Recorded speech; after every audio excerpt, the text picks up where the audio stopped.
হরে কৃষ্ণ কৃষ্ণ কৃষ্ণ হরে হরে, হরে রাম রাম রাম হরে হরে। শাস্ত্রে বলছে রাম নাম জপ করলে কি হয় জানেন? প্রথমত হলো এই জড় জগৎ থেকে আমরা অতি সহজেই মুক্তি লাভ করতে পারবো। দ্বিতীয়ত হলো আমাদের মনের মধ্যে যে অসুর থাকে সেই অসুরকে আমরা বধ করতে পারবো।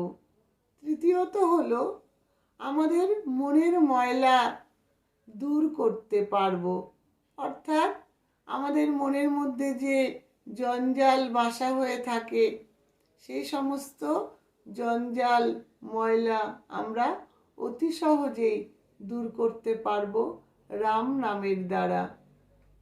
তারপর ভবসাগর পারের যে ভয় থাকে তা দূর হয়ে যায়।